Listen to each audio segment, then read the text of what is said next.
La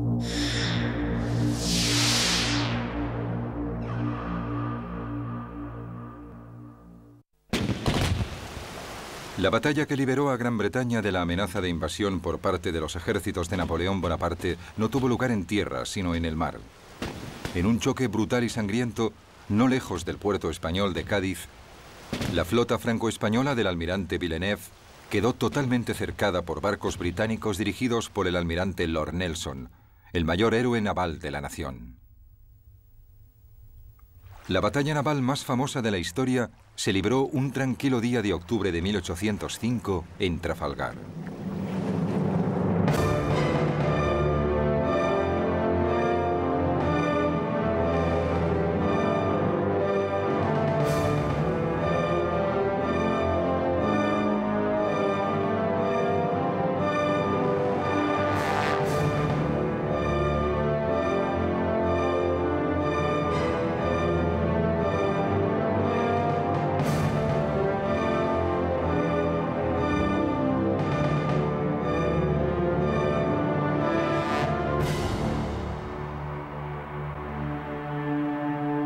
Trafalgar.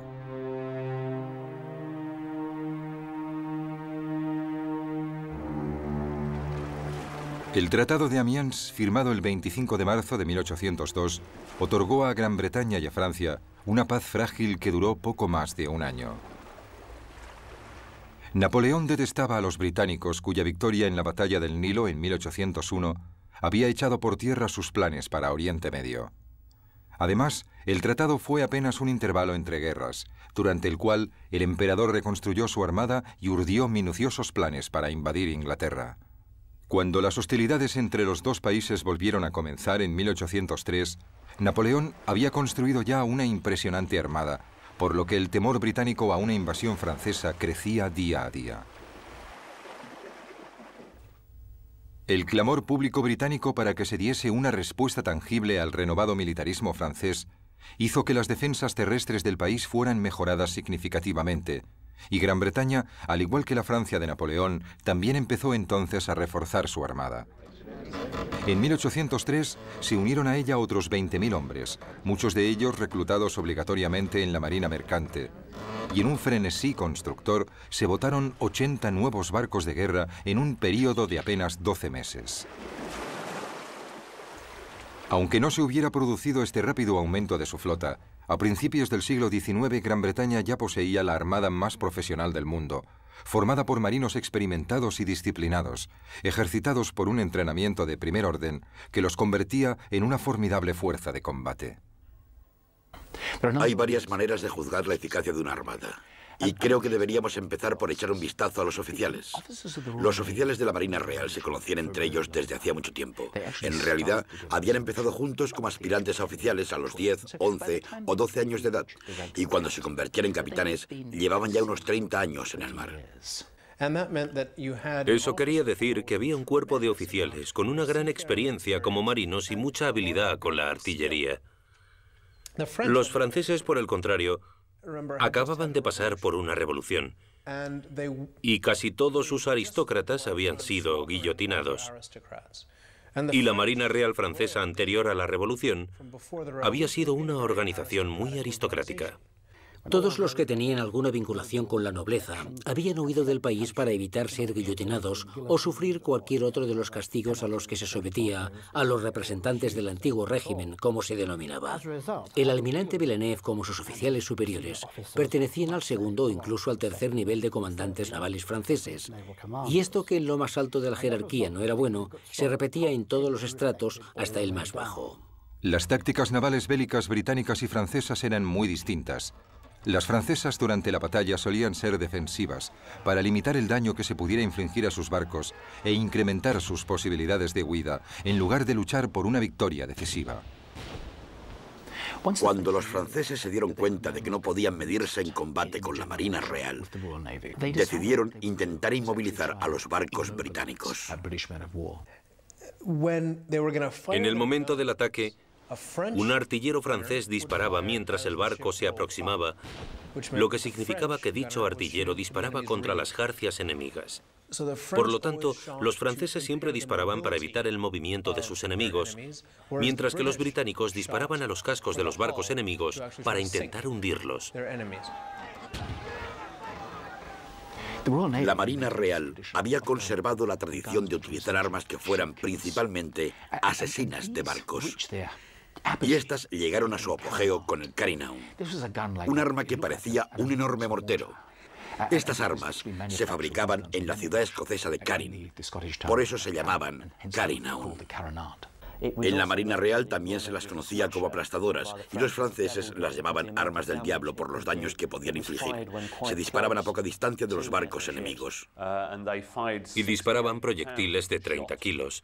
Eran armas muy potentes, pero alcanzaban poca distancia. Ese fue el primer cañón que se disparó desde el Victory en la batalla de Trafalgar.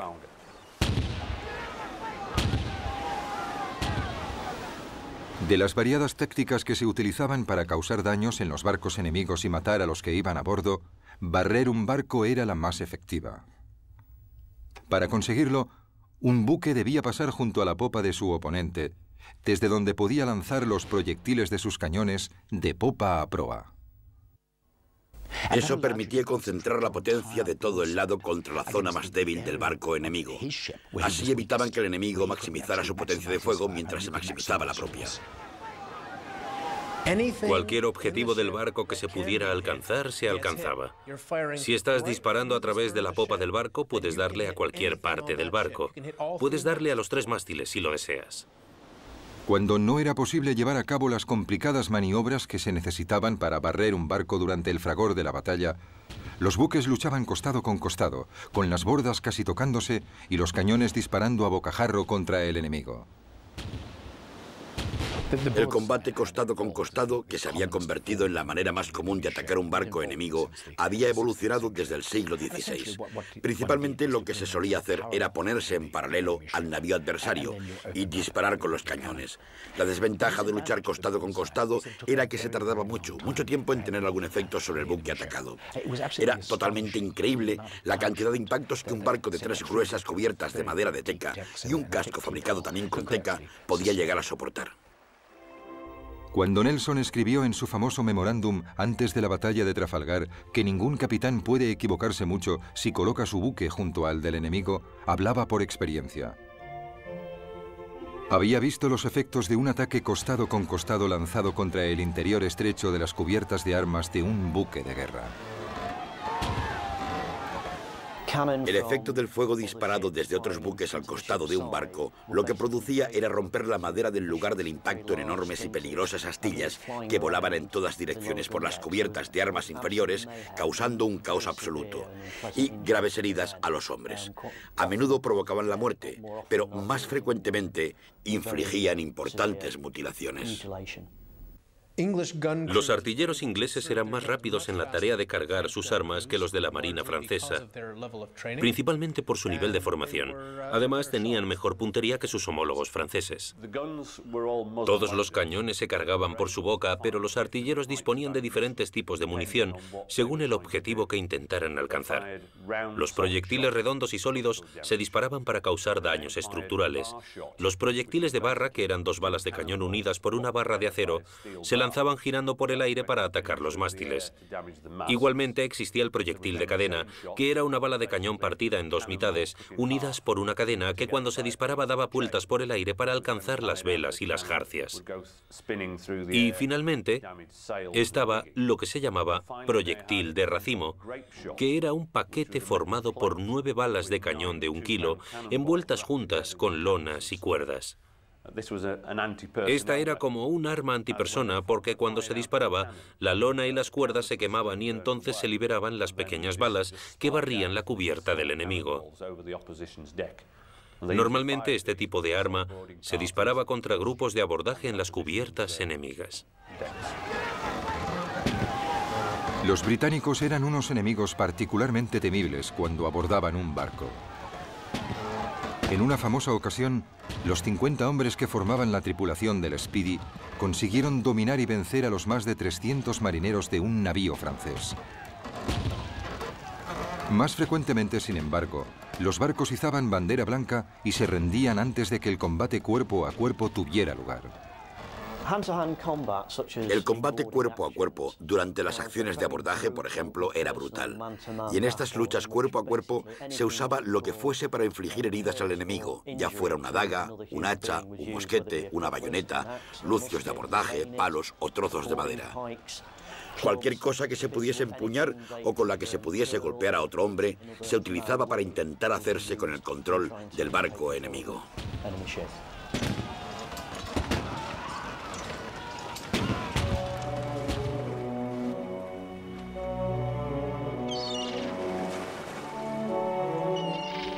Las tácticas generales de combate entre flotas durante la época de la navegación a vela estaban dictadas por consideraciones prácticas. El hecho de que las armas y los cañones se instalasen principalmente a los costados del barco significaba que no podían avanzar y al mismo tiempo disparar al enemigo. Los navíos luchaban a menudo en línea, costado con costado, como en las batallas de Copenhague y del Nilo de 1801. La táctica de poner los barcos en línea estaba pensada para maximizar la potencia de fuego.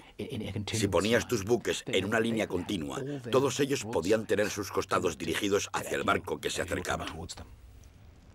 La línea de batalla también era una excelente formación defensiva, ya que si los barcos seguían su orden, reducía la posibilidad de que el enemigo pudiera romper la línea. Cuando rompes la formación en línea de los barcos enemigos, tu embarcación navega en medio de dos de ellos. Y cuando pasas entre dos buques enemigos, cada costado de tu barco puede barrer al navío que tiene a su lado.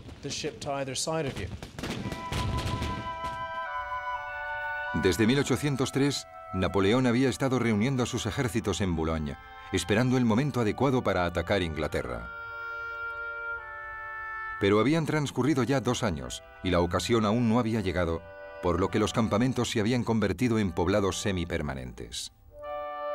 Uno de los problemas de tener una flota inactiva es que la tripulación va perdiendo sus capacidades marinas y bélicas. Entrenarse en un puerto no puede compararse a un entrenamiento en alta mar. No hay modo alguno de compararlos. Otro de los problemas de estar en puerto continuamente es que se producirán deserciones. La tripulación se marchará a tierra firme o decidirá que está hastiada y que quiere irse. A otros les complacerá estar en puerto. Empezarán a relacionarse con la gente de la ciudad y se emborracharán. Generalmente se volverán descuidados, gordos y muy perezosos. Hay que comparar el estado de los franceses y de los españoles en el puerto de Cádiz con el de los miembros de la Marina Real Británica, tras 22 meses de incansable entrenamiento en sus buques hostigados por las tormentas. Con cada semana que transcurría, Napoleón se iba impacientando más, porque sus planes se veían obstaculizados y frustrados por Sir William Cornwallis, cuyos buques bloqueaban todos los puertos entre Brest y el Ferrol.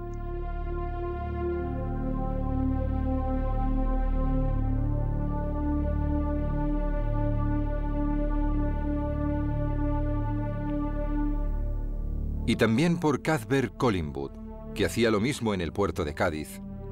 Y además, la flota británica estaba bajo el mando de un hombre que llevaba mucho tiempo siendo la piedra en el zapato del emperador, Horatio Nelson.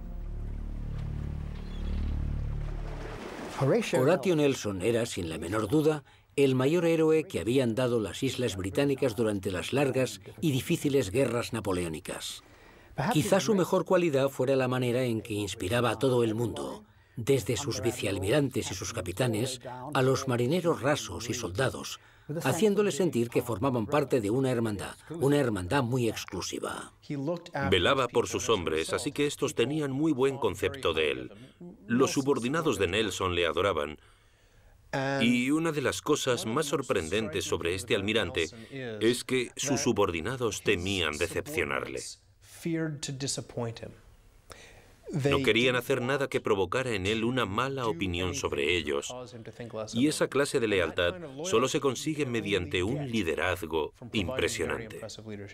Nelson era un jugador, como Bonaparte, y corría riesgos sorprendentes. En la batalla del Nilo, por ejemplo, ningún hombre en su sano juicio habría hecho lo que él hizo. Pero Nelson, como Napoleón, tenía la habilidad de calcular los riesgos y, como dijo una vez, ninguna batalla naval puede librarse sin algún elemento de riesgo. Así que se arriesgaba. El gran historiador estadounidense Marne escribió que Nelson era la personificación del poder del mar, y creo que es correcto. En este caso, el comentario viene muy a propósito. Tras meses de negociación y no pocas amenazas, Francia y España firmaron un acuerdo formal en diciembre de 1804 que condujo a España a la guerra junto al bando de Francia. Con esta fuerza adicional, los franceses tramaron un plan para llevar lejos a la flota británica, hasta el Caribe, dándole de esta forma a los ejércitos de Napoleón tiempo suficiente para cruzar el canal y empezar la invasión de Inglaterra. Se propuso que Villeneuve zarpara hacia las Antillas, donde se escaparía de Nelson para unirse a las fuerzas de los almirantes Mississi y Gontham. Esta nueva flota volvería entonces a Europa y tomaría parte en la invasión.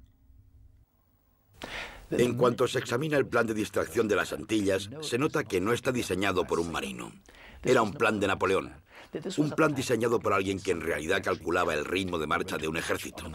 Así que Napoleón, cuando lo planeó, pensó que podía llevar un ejército de Boulogne a Austerlitz en tantos días o semanas, e hizo parecidos cálculos para una flota. Sacaría a los británicos del medio, les llevaría a las Antillas y entonces cruzaría el canal. ¿Todo muy fácil? Pues no, no era fácil. Napoleón, no puede usted hacerlo, lo siento. Quizás pudiese hacerse en la época del vapor y de la radio, pero no podía hacerse en la de las velas. Sencillamente era imposible. Esta táctica de navegar hasta las Antillas daba por sentado que la flota aliada franco-española podía salir del puerto para dirigirse hacia las Antillas, y eso no era posible. No podían salir del puerto porque estaba bloqueado. Todos los intentos anteriores de los franceses por huir habían fracasado. El más reciente, el del 1 de enero de 1805, había salido mal debido a las terribles condiciones meteorológicas. Por fin, el 30 de marzo, Villeneuve consiguió escapar al bloqueo de Nelson. De acuerdo con el plan, zarpó a toda vela hacia la isla Martinica, en las Antillas. Por supuesto, Nelson emprendió la persecución de la flota francesa. Hasta ahí todo funcionaba según el plan francés. Por desgracia para Villeneuve, no había tenido en cuenta la velocidad a la que Nelson navegaría. Un trayecto que Villeneuve cubrió en 6 semanas y que había acabado con 1000 de sus hombres enfermos, fue recorrido por Nelson en apenas 3 semanas, llegando con sus hombres en forma y listos para luchar. La inesperada aparición de la flota de Nelson tomó a Villeneuve por sorpresa, ya que aún no se había unido a las flotas de Mississi y de Gontham. Presa del pánico, zarpó hacia aguas europeas, pero Nelson, que ya estaba enterado del plan francés, volvió rápidamente a Gibraltar. Haciendo caso omiso de las órdenes de Napoleón de zarpar hacia el norte de Francia, Villeneuve se dirigió hacia la costa andaluza, al puerto de Cádiz, donde inmediatamente lo bloquearon Collingwood y Cornwallis. El plan francés para deshacerse de la armada británica había empezado de la peor forma posible. Los franceses no podían permitir que la situación continuara así. Napoleón exclamó: "Necesito unos días sin la Marina Real inglesa para poder invadir Gran Bretaña". Insistió mucho en que los barcos franceses salieran del puerto y lucharan. Por otro lado, para la Marina francesa no habría sido bueno que toda su flota se hundiera o, peor aún, fuese capturada por la Marina Real. Así que los franceses se encontraban en la difícil tesitura de decidir si se quedaban en el puerto y fracasaban, o salían del puerto y fracasaban también. Napoleón se mostraba siempre muy impaciente ante los problemas a los que se enfrentaban sus marinos. No permitía ni concebía que la mala dirección del viento o una fuerte corriente les hiciera imposible, en algunas ocasiones, llegar a ciertas citas en la fecha exacta que había anotado en sus órdenes generales. Hay un ejemplo de lo insensible que podía llegar a ser en lo referente a los marinos y al elemento naval. Estando en Boulogne el 20 de julio de 1804, ordenó una revista de barcos y tropas ante él, en la costa, sin tener en consideración el vendaval existente ni las advertencias en contra de los almirantes presentes, a uno de los cuales, el almirante Puy, despidió en el acto por criticarle. La acción tuvo como resultado que 20 barcos chocaran entre sí y que 2.000 soldados se ahogaran. Parece ser que Napoleón se marchó de vuelta a sus aposentos sin decir ninguna palabra. Napoleón había agotado toda su paciencia con Villeneuve. Convencido de que la negativa del almirante de abandonar Cádiz estaba causada por su cobardía, el 16 de septiembre el emperador le ordenó zarpar hacia Nápoles, exigiéndole que cuando encuentre al enemigo en inferioridad de condiciones, ataque sin dudarlo y consiga un resultado positivo. Pero el 16 de septiembre al anochecer, la flota francesa aún no había zarpado para encontrarse con adversario alguno, fuese inferior o no. Al día siguiente, Napoleón, enterado de todo y por ello todavía más furioso con Villeneuve, decidió reemplazarlo por el vicealmirante Rosili, que fue inmediatamente enviado a Cádiz para comandar la flota. Pero no llegaría a tiempo para tomar el mando en Trafalgar porque Villeneuve, finalmente incitado por el nombramiento de Rosili, decidió obedecer al emperador y abandonar el puerto el 18 de octubre. Villeneuve hizo una salida en falso. La razón por la que decidió zarpar el 19 de octubre de 1805 fue porque supo que habían enviado a otro almirante desde Francia para que se hiciera cargo de la escuadra. Así que Villeneuve decidió que antes de que ese nuevo almirante llegara, iba a vencer a los británicos. Lo que se proponía hacer era encontrarse con la escuadra de bloqueo británica, que él imaginaba sería más bien pequeña, vencerla en combate y entonces zarpar hacia el Mediterráneo. Así podría apuntarse un buen tanto ante Napoleón Bonaparte. Quedaban apenas unas horas para la batalla de Trafalgar.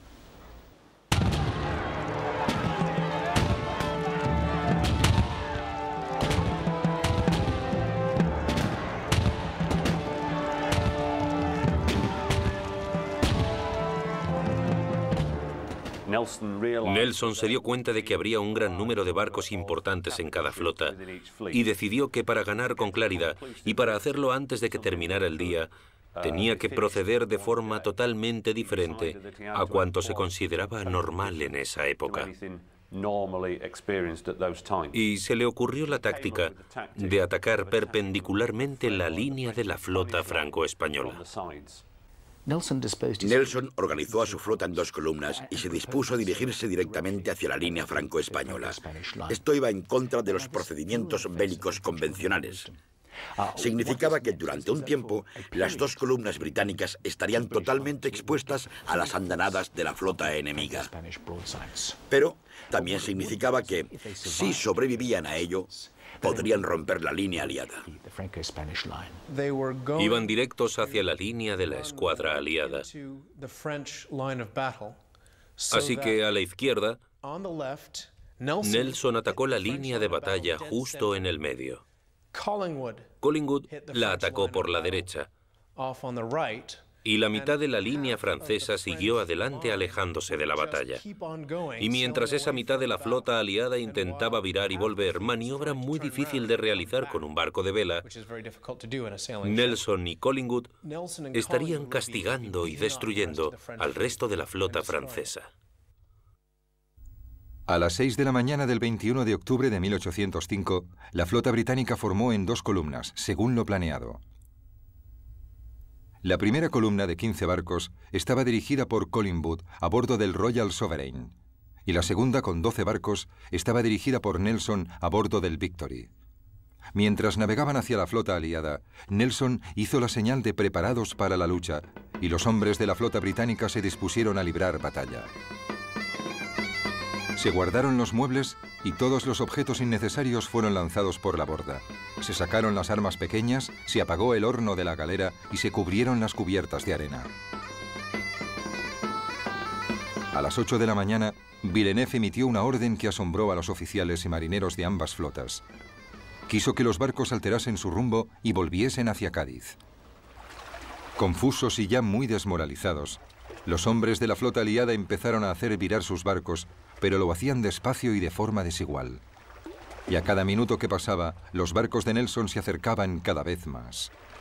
El almirante inglés podía notar la confusión de los buques aliados y estaba decidido a cortarles la retirada hacia Cádiz. Mientras observaba la escena, un capitán español apuntó: «La flota está maldita. El almirante francés no entiende su cometido». Fue un comentario certero sobre las posibilidades de la flota aliada. Villeneuve no era un incompetente. Sencillamente no estaba a la altura de la misión. Pero no había almirantes franceses lo suficientemente jóvenes y enérgicos para tomar el mando de la flota, excepto Villeneuve. Así que lo enviaron a él. Odiaba esa situación porque sabía que no estaba a la altura. Y desde la batalla del Nilo padecía un miedo personal a Nelson. Cuando se estudia la figura de Villeneuve, se tiene la sensación de que por la noche se despertaba gritando que Nelson iba a por él. Lord Nelson le causaba pavor. No obstante, era lo mejor que tenían los franceses. Si Villeneuve hubiera servido en la Marina Real con tripulación británica, en un navío británico, habría estado al mismo nivel que muchos tenientes de Nelson. Pero no era así. Servía en la Marina francesa y tenía que realizar su misión lo mejor posible con los materiales de que disponía.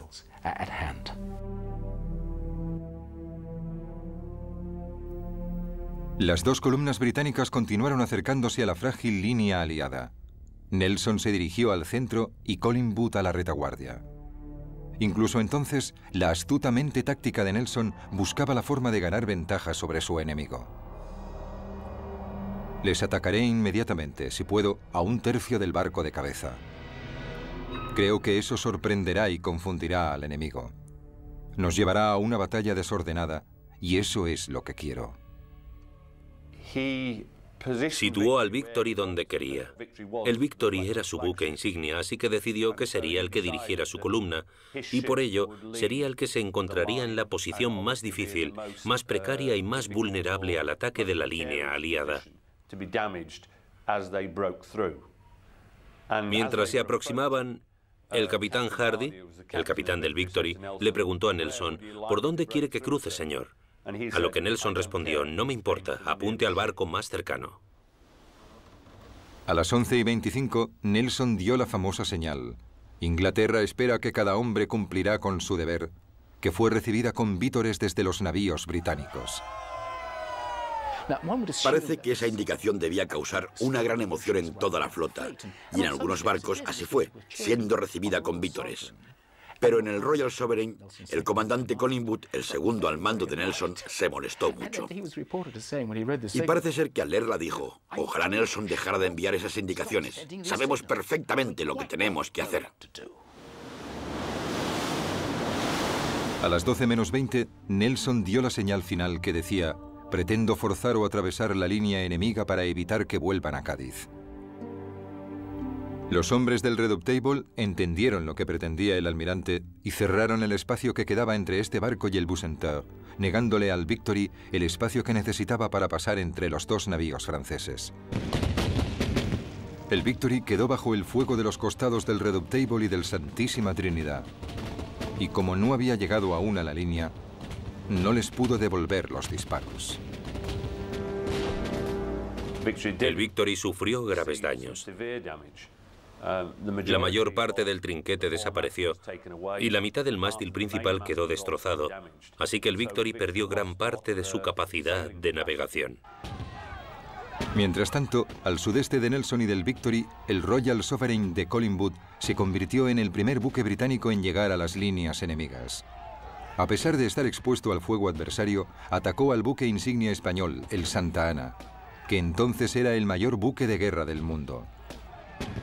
El Royal Sovereign no disparó hasta situarse junto a su oponente, y entonces lanzó una terrible andanada a bocajarro contra el Santa Ana, causándole grandes daños y muchas bajas. Fue un gran éxito para Collingwood y para la flota británica, pero como contrapartida, el Royal Sovereign recibió rápidamente el ataque del San Justo y el San Leandro. Solo la oportuna llegada del Belil del capitán Harwood y del Mars y del Tonan poco después lograron que los barcos aliados se alejaran. El Royal Sovereign continuó su despiadada descarga de artillería contra el buque insignia español hasta que a las 2:15 de la tarde, con los 3 mástiles destrozados, el Santa Ana se rindió a Collingwood. 340 marineros españoles habían muerto o resultado heridos durante el ataque. El Royal Sovereign también se encontraba muy dañado, con 141 hombres muertos o gravemente heridos esparcidos sobre las cubiertas.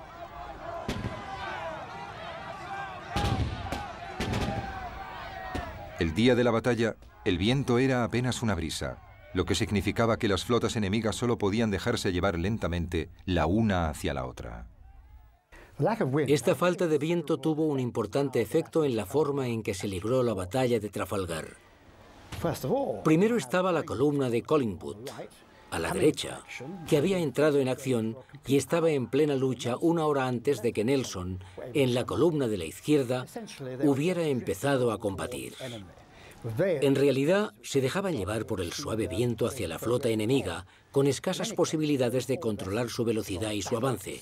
En todo caso, casi todos los barcos habían izado sus velas de batalla, reduciendo velamen antes de lanzarse al ataque. Así que podían hacer muy poco, y esto fue lo que dictó las distintas fases de la batalla. Mientras avanzaba lentamente, el Victory, gravemente dañado, recibía los ataques del Redoutable y del Bucentaure. Y con 50 bajas, aún no podía abrir fuego.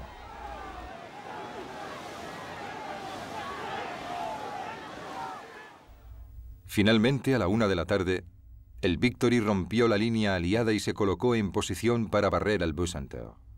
Lo hizo con una eficacia devastadora, dejando al buque francés muy dañado y vomitando un humo denso y negro. Cuando el Victory rompió la línea, lo hizo por la popa del barco francés Bucentaure. Después, la tripulación intentó apartar las velas que habían caído y los mástiles que habían sido derribados y que todavía se hallaban sobre la cubierta. Mientras hacían estas tareas, se iban aproximando al barco que seguían al Bucentaure, el Redoutable. Se acercaron tanto que ambos buques terminaron arrimados el uno al otro, siendo el Victory abordado por un tiempo. Incluso en esta desesperada situación, con los cañones a punto de tocarse, las armas francesas seguían disparando a las jarcias del Victory, mientras el barco británico lanzaba su artillería contra el casco y las cubiertas del buque francés. A la 1:25 se produjo el momento de mayor dramatismo.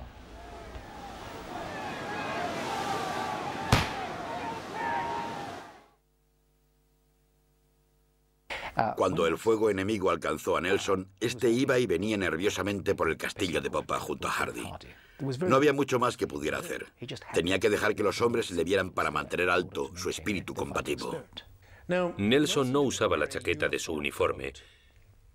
Vestía una levita raída, pero como era caballero de 4 órdenes de caballería diferentes, tenía bordadas las insignias de dichas órdenes en la levita.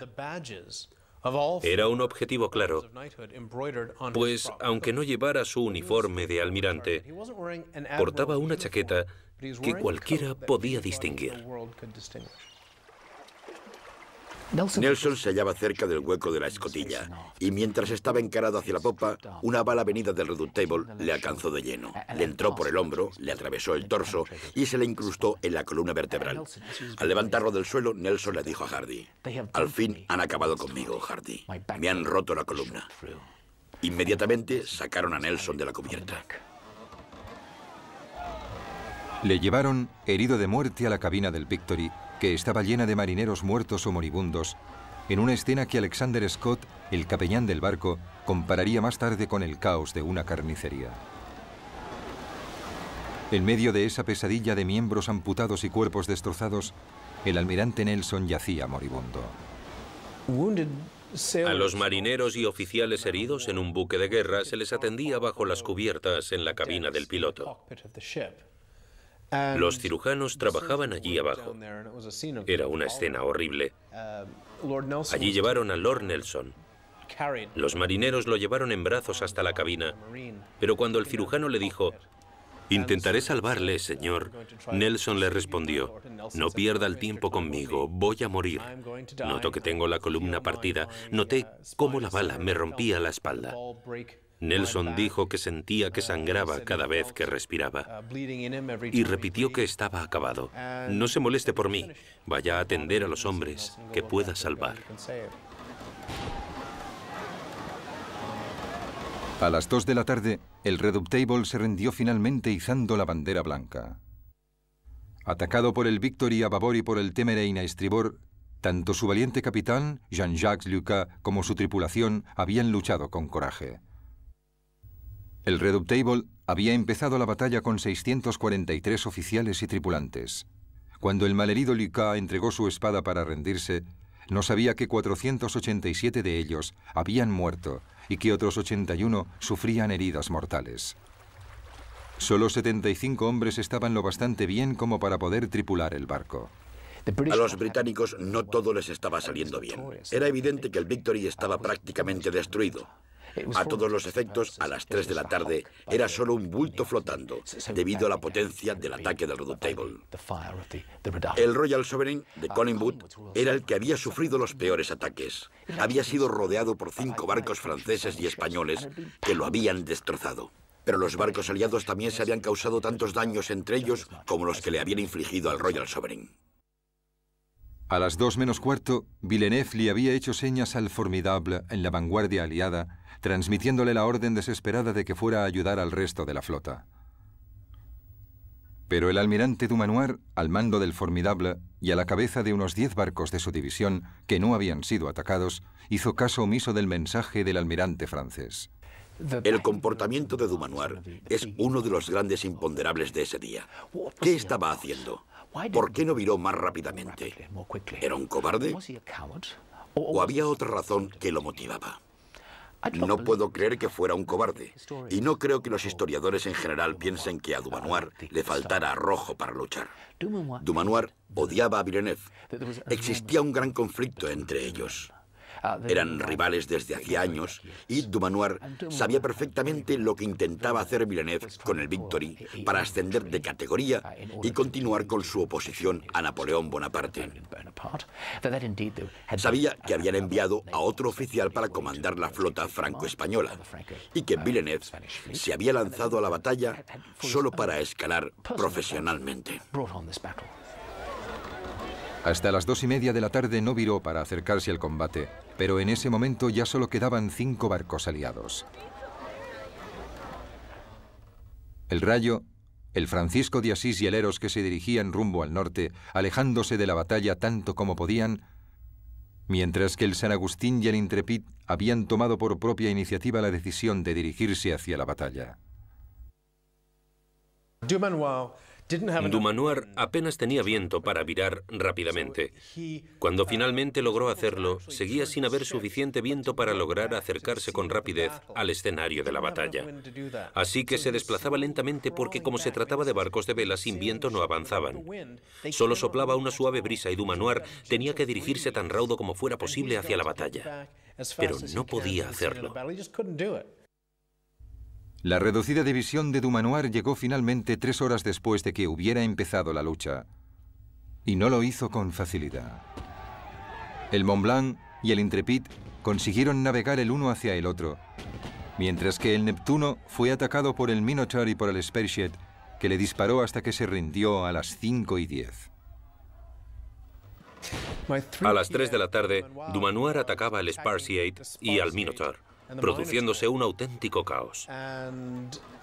Había mucha lucha, muchas balas yendo y viniendo, muchos buques combatiendo, con grupos de abordaje pasando de un barco a otro, y no había manera alguna de saber cómo acabaría la batalla. El propio Dumanoir se llevó los navíos restantes lejos del alcance de la flota británica. A las 4:15 de la tarde, tras sufrir nuevos ataques por parte del Leviathan, el Bucentaure, con Villeneuve a bordo, izó la bandera blanca. Había sufrido tantos daños y pérdidas que apenas un oficial y 5 hombres se rindieron al capitán del Conqueror. El Leviathan también logró acabar con el San Agustín, que perdió casi 400 hombres. En cambio, solo 26 hombres del Leviathan murieron o resultaron heridos. El diario de a bordo del HMS Victory describe que el fuego parcial continuó hasta las 4:30 de la tarde. Sin que se le informase de la victoria, el honorable Lord Vizconde Nelson Cabé murió a causa de su herida. Tras casi 3 horas, al almirante se le había escapado finalmente la vida en el momento de su victoria más importante. El barco donde murió es hoy un altar dedicado a su memoria. La muerte de Nelson es una de las muertes mejor documentadas de todos los tiempos. Está en el inconsciente colectivo de los británicos. Todo el mundo sabe que las últimas palabras de Nelson, o unas de las últimas palabras que dijo, fueron "Bésame, Hardy". Se conocían de toda la vida. Era como un hermano que abandonara a sus hermanos. Y había vivido lo suficiente para dar órdenes al principio de la batalla. Una de las últimas órdenes que dio antes de luchar fue que todo el mundo anclara en cuanto acabase la batalla, para que la flota no se dispersase. Esa orden se llevó a cabo justo después de su muerte. Durante la batalla, cuando dispararon a Nelson, este ordenó que le cubrieran la cara mientras le llevaban a la cabina para ser atendido. Incluso entonces sabía que su figura daba mucha moral a la Marina Real y no quería reducir la eficacia en la lucha del Victory. Así que pidió que le pusieran un pañuelo sobre el rostro.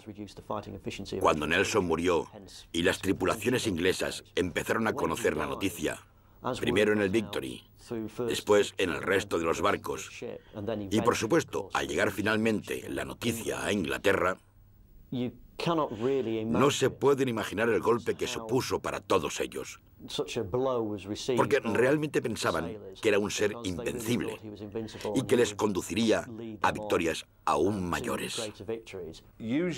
Normalmente, cuando los británicos se enteraban de alguna gran victoria, lo celebraban por todo lo alto. Se disparaban armas en los parques y en la Torre de Londres. Sin embargo, esta vez se produjo un gran sentimiento de pérdida porque Nelson había muerto.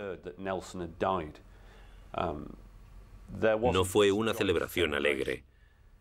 Sentían que aunque hubiesen logrado una gran victoria y gran parte de la flota franco-española hubiese sido capturada o se hubiese hundido, habían sufrido un daño irreparable porque Nelson, su héroe, había muerto. La batalla de Trafalgar terminó a las 6:15, cuando el buque imperial francés Aquile desapareció en una enorme explosión que aniquiló a casi 500 hombres. Fue el último acto sangriento de un día horrible, y en toda la flota empezó el terrible y solemne proceso de reparar los barcos y curar los cuerpos destrozados. La flota francesa y española perdió más de 4.400 hombres y acabó con 2.500 heridos. Es un cálculo aproximado de la flota aliada. La Armada Británica perdió a 449 hombres, más o menos un 10% de los muertos de la flota franco-española. Y acabó con 1.200 heridos. Más o menos la mitad de los heridos de la flota aliada. En gran parte se debió a que los artilleros británicos disparaban a los cascos franceses, así que había muchas astillas volando en dichos barcos y matando gente, mientras que los franceses intentaban inmovilizar los barcos ingleses con su artillería y disparaban a las velas y a las jarcias para conservar el barco y llevárselo como botín, por lo que no mataron a tantos marineros británicos. Los ingleses inicialmente se llevaron 17 barcos franco-españoles como botín. Un barco explotó de manera espectacular y la noche del 21 de octubre estalló una tormenta que hizo perder 13 más. Así que el botín total fue de apenas 4 barcos.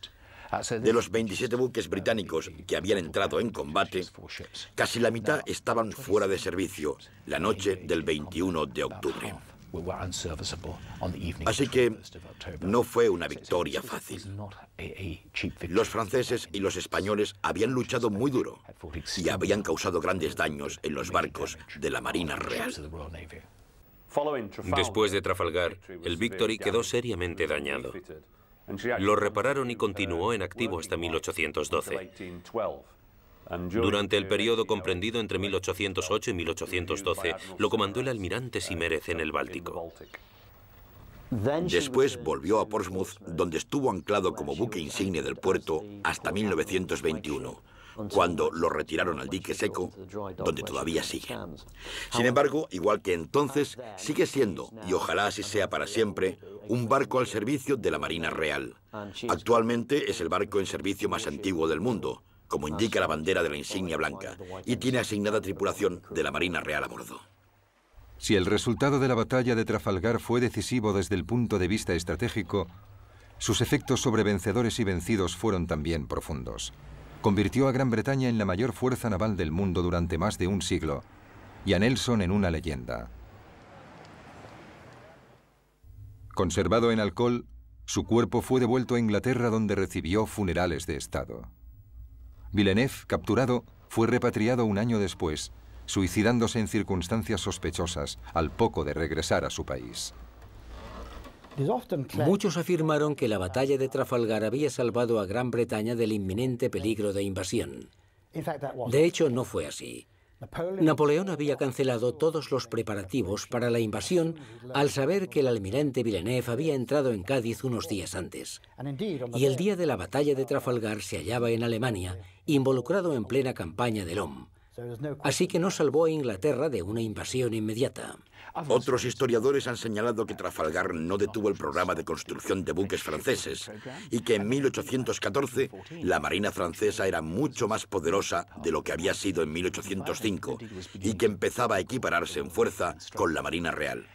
Una vez dicho esto, es fácil minimizar la batalla de Trafalgar y sus consecuencias sobre la historia europea. Pero la verdad es que tuvo una enorme importancia. Sin flota, Bonaparte no podía cruzar el canal, ni podía invadir Gran Bretaña. Sin flota, Francia no podía desafiar a la Marina Real por el dominio del Mediterráneo. Así que, después de Trafalgar, a Gran Bretaña dejó de preocuparle una invasión francesa. Después de Trafalgar, el mar Mediterráneo se convirtió en un lago inglés. Después de Trafalgar, Francia se convirtió en una potencia únicamente continental, lo que quiere decir que no podía conquistar más colonias en ultramar ni recibir productos de esas colonias. Tenían que apoyarse únicamente en los recursos que tenían en Europa. El sueño de Napoleón de invadir Inglaterra había sido destruido para siempre, aunque la derrota no menguó su ambición. El despótico soberano ya había llevado su gran armée lejos de las costas del norte de Francia, a Austria, donde le esperaban las glorias de Austerlitz.